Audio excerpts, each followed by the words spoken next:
Vamos então dar continuidade ao nosso conteúdo de conjuntos e vamos agora relembrar um pouco do que foi visto na aula anterior. Nós tínhamos trabalhado a noção de conjuntos, vimos o que era a formação de um conjunto, a representação gráfica dos conjuntos, trabalhamos também as operações com conjuntos e vimos a diferenciação entre o uso de ponto para a representação de um elemento dentro de um conjunto e simplesmente o número representando a quantidade de elementos. Na última aula, a gente viu um exemplo onde nós tínhamos dois conjuntos. É claro que eu vou usar um outro exemplo porque não me recordo qual foi o exemplo em si que a gente utilizou. Porém, é muito parecido. Vamos supor, agora trabalhando em termos de quantidade de elementos. O conjunto A possui 80 elementos e o conjunto B possui 100 elementos. E ambos os dois, pela representação gráfica, possuem elementos comuns. Vou supor que possuem 30 elementos comuns. Perceba que se você enxergar aqui, tem essa área e essa área que está em branco, não é? Muito bem. Como é que a gente descobre os valores correspondentes a esses espaços em branco? Veja bem, se você percebe aqui, todo esse gráfico aqui representa o conjunto A. Professor, muito bem. Se todo esse conjunto é formado por 80 elementos, e eu já tenho 30, qual é o que deveria aparecer aqui? Professor, é só pegar 80 e diminuir os 30 que eu já tenho, e aí eu obtenho o resultado final que é 50 elementos. É isso mesmo. Então veja bem, todo conjunto A tem que ter obrigatoriamente 80 elementos. Mas cuidado, não pode confundir de jeito nenhum esse espaço aqui que pertence a A com esse valor aqui. Como assim? Esse valor que está aqui é tanto os que são exclusivos de A, quanto aqueles que são comuns com o B, correto? Então, se o enunciado falar 80 é o número de elementos do conjunto A, de fato você vai representar o 80 na parte de fora. Já se o enunciado for falar quantos são exclusivamente A, aí você diria 50 são exclusivos do conjunto A. Muito bem. Podemos verificar que a mesma situação é dada aqui. Se eu tenho no total 100 elementos e eu já tenho 30, 100 menos os 30, eu vou ter quanto? 70 elementos. Aqui. Perfeito. Agora, vamos falar em termos de união.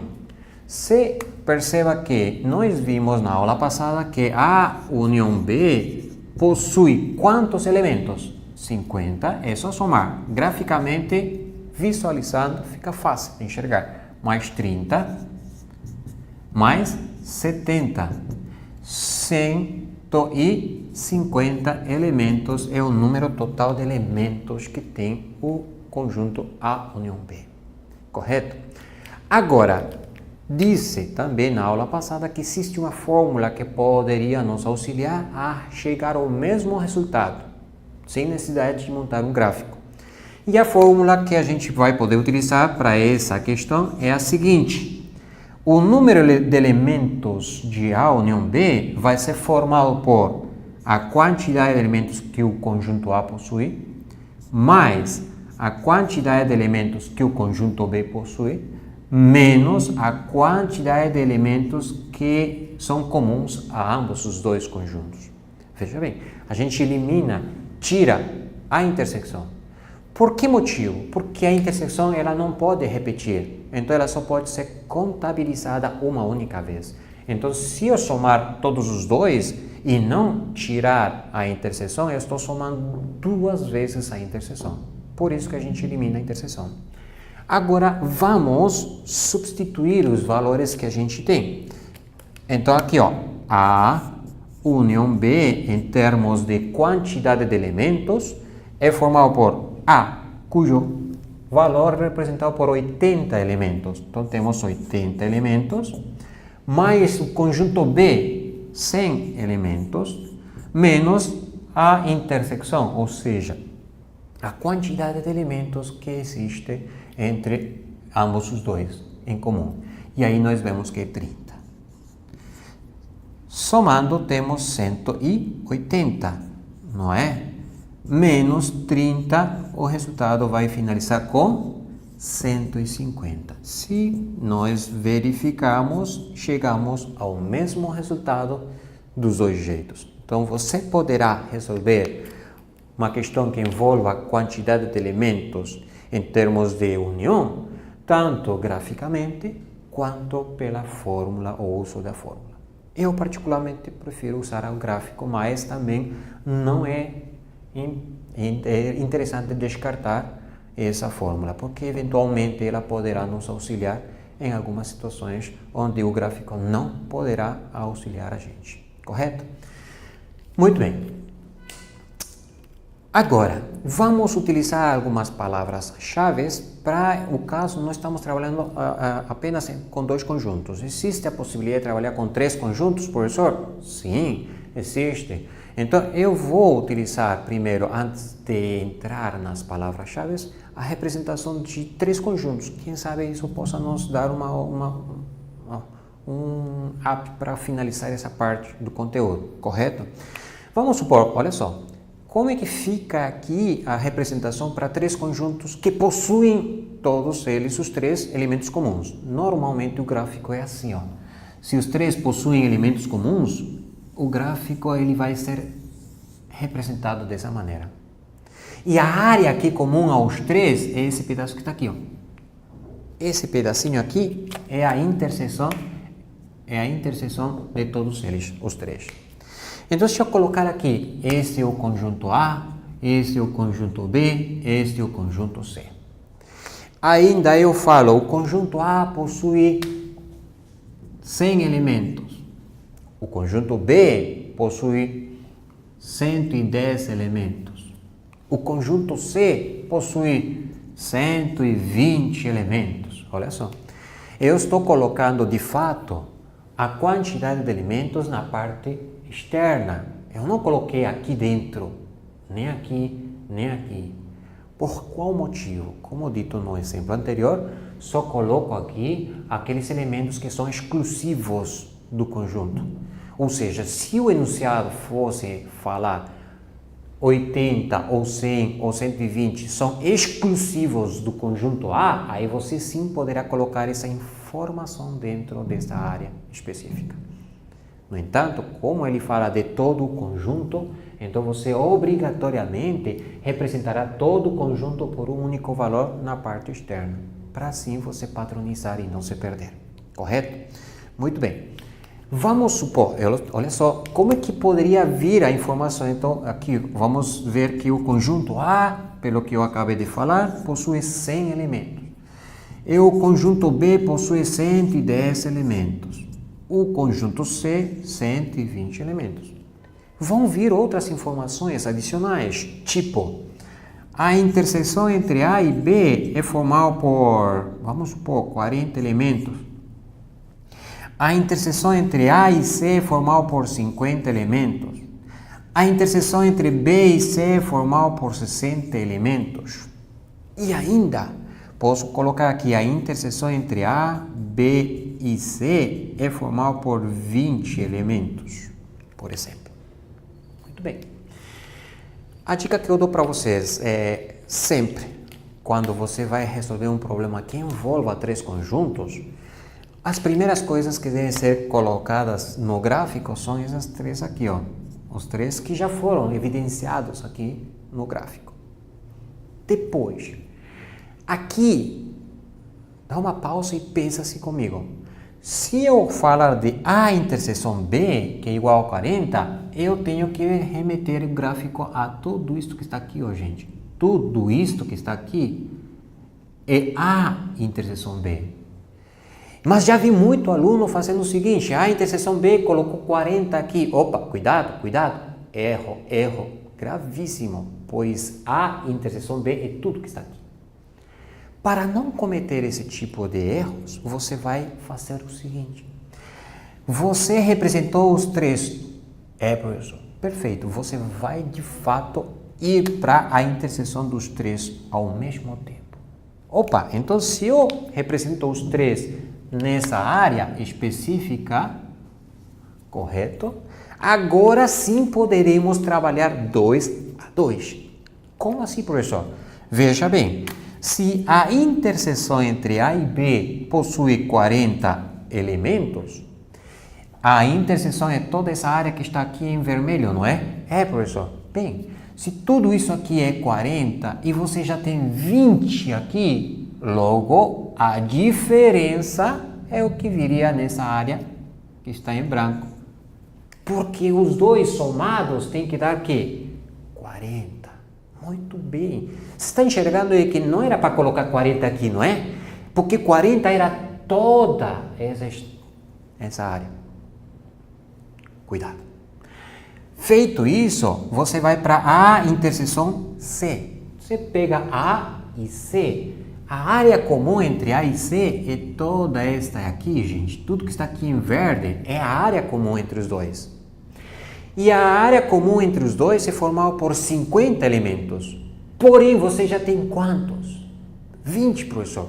Pô, então a diferença é o que eu vou colocar aqui.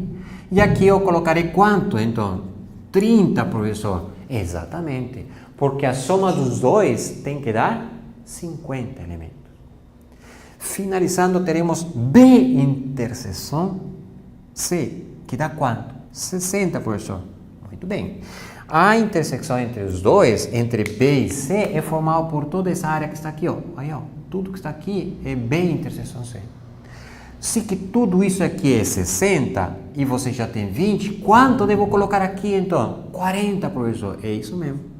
Porque a soma dos dois tem que dar 60. Então, esse é o procedimento padrão que vai auxiliar você a evitar erros que possam desencadear numa questão totalmente errada. Correto? Você não vai fazer isso agora.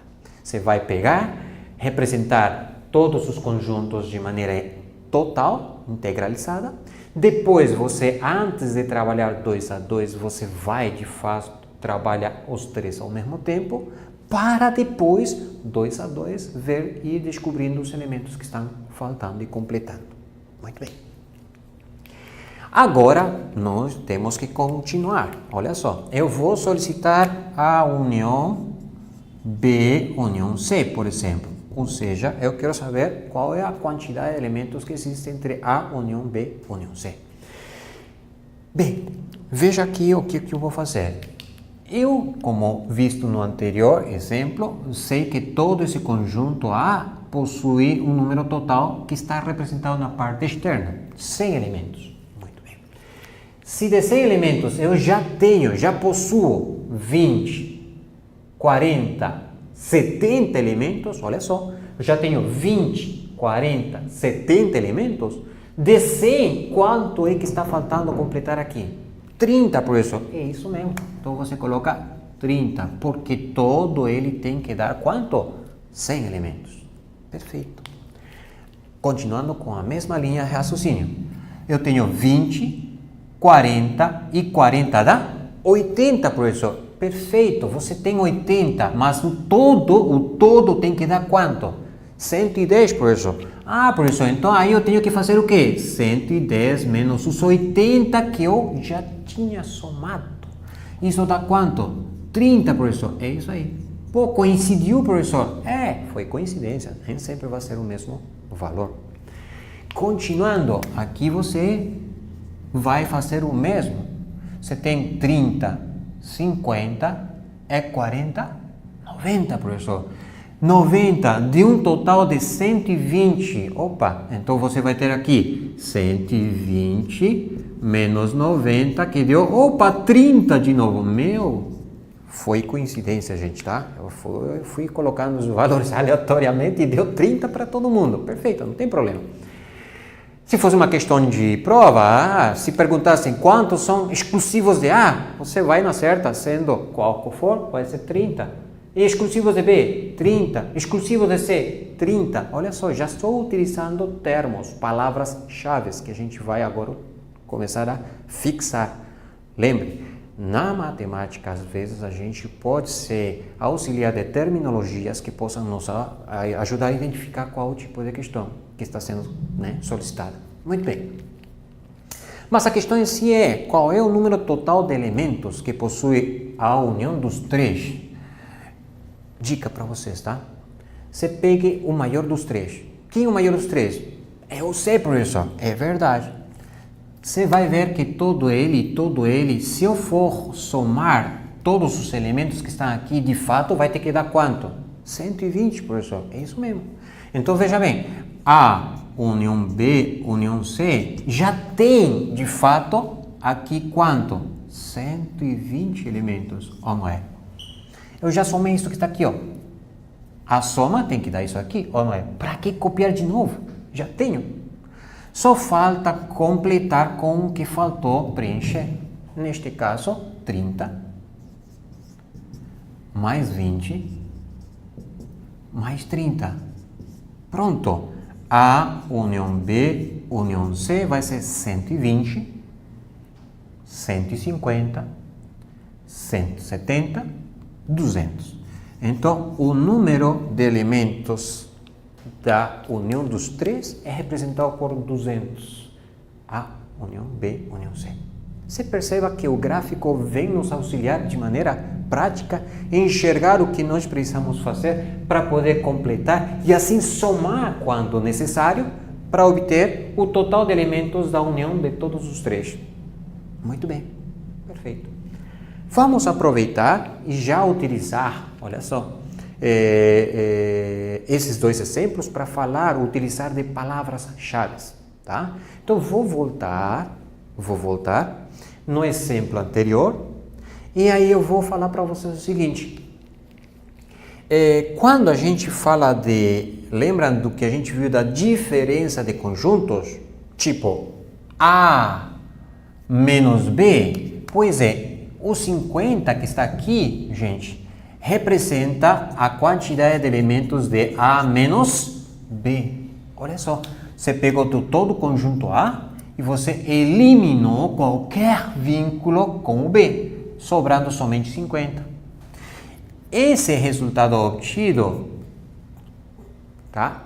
Em termos de palavra-chave, sempre vai ser representado por alguma frase que indique exclusividade, pessoal.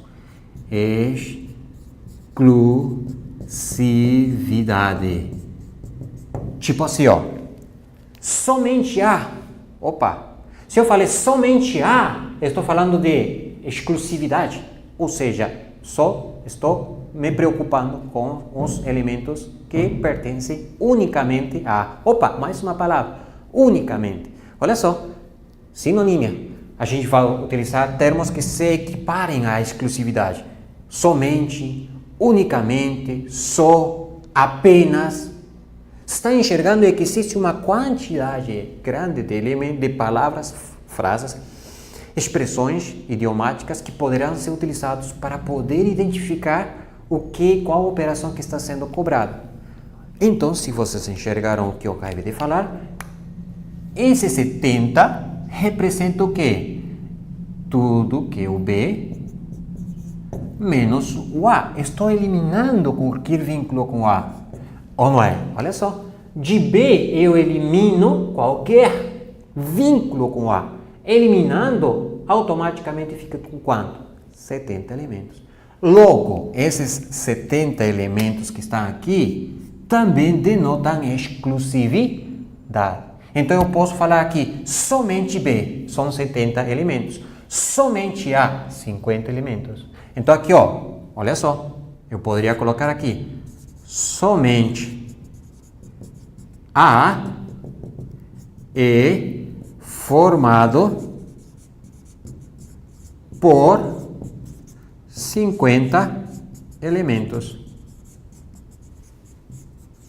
Legal, né?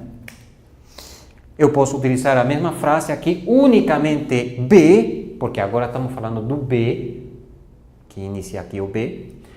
Unicamente B é formado por 70 elementos. Exclusivamente B, apenas B, correto? Muito bem.